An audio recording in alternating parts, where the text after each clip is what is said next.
कैसे हुई भगवान श्री राम की मृत्यु।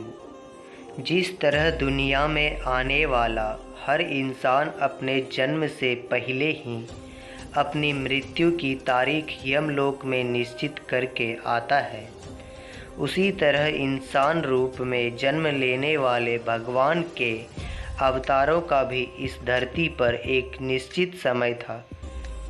वो समय समाप्त होने के बाद उन्हें भी मृत्यु का वर्ण करके अपने लोक वापस लौटना पड़ा था। दोस्तों, आज हम जानेंगे कि भगवान श्री राम कैसे इस लोक को छोड़कर वापस विष्णु लोक गए। भगवान श्री राम के मृत्यु वर्ण में सबसे बड़ी बाधा उनके प्रिय भक्त हनुमान थे, क्योंकि हनुमान के होते हुए यम की इतनी हिम्मत नहीं थी कि वो राम के पास पहुंच सके, पर स्वयं ही श्री राम ने इस समस्या का हल निकाला।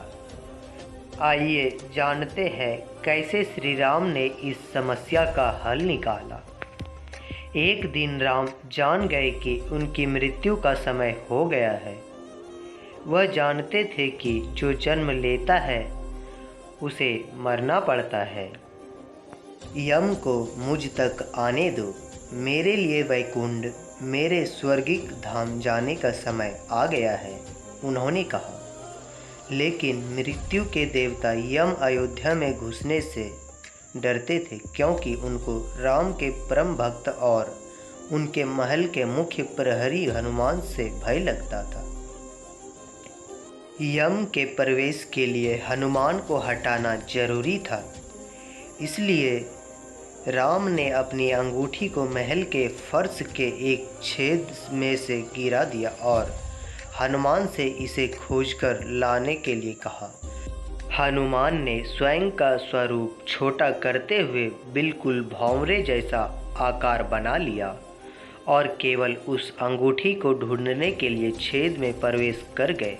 वह छेद केवल छेद नहीं था, बल्कि एक सुरंग का रास्ता था जो सांपों के नगर नागलोक तक जाता था। हनुमान नागों के राजा वासुकी से मिले और अपने आने का कारण बताया। वासुकी हनुमान को नागलोक के मध्य में ले गए, जहां अंगूठियों का पहाड़ जैसा ढेर लगा हुआ था। यहां आपको राम की अंगूठी अवश्य ही मिल जाएगी, वासुकी ने कहा। हनुमान सोच में पड़ गए कि वो कैसे उसे ढूंढ पाएंगे, क्योंकि वे तो भूसे में सुई ढूंढने जैसा था। लेकिन सौभाग्य से वो जो पहली अंगूठी उन्होंने उठाई वो राम की अंगूठी थी। आश्चर्यजनक रूप से दूसरी भी अंगूठी जो उन्होंने उठाई वो भी राम की ही अंगूठी थी।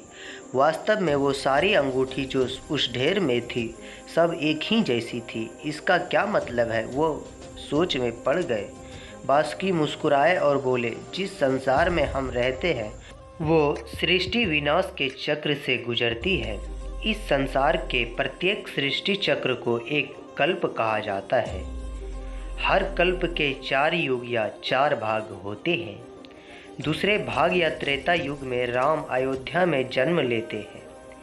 एक वानर इस अंगूठी का पीछा करता है और पृथ्वी पर राम मृत्यु को प्राप्त होते हैं। इसीलिए यह सैकड़ों हजारों कल्पों से चली आ रही अंगूठियों का ढेर है। सभी अंगूठियां वास्तविक है। अंगूठियां गिरती रही और इनका ढेर बड़ा होता रहा। भविष्य में रामों की अंगूठियों के लिए भी यहाँ काफ़ी जगह है। हनुमान जान गए कि उनका नागलोक में प्रवेश और अंगूठियों के पर्वत से साक्षात कोई आकस्मिक घटना नहीं थी। यह राम का उनको समझाने का मार्ग था कि मृत्यु को आने से रोका नहीं जा सकेगा। राम मृत्यु को प्राप्त होंगे, संसार समाप्त होगा, लेकिन हमेशा की तरह संसार पुनः बनेगा और राम भी पुनः जन्म लेंगे। दोस्तों, आपको यह पौराणिक कथा कैसी लगी कमेंट बॉक्स में ज़रूर बताएं और इस वीडियो को लाइक शेयर ज़रूर करें और हमारे चैनल को सब्सक्राइब करना ना भूलें। धन्यवाद।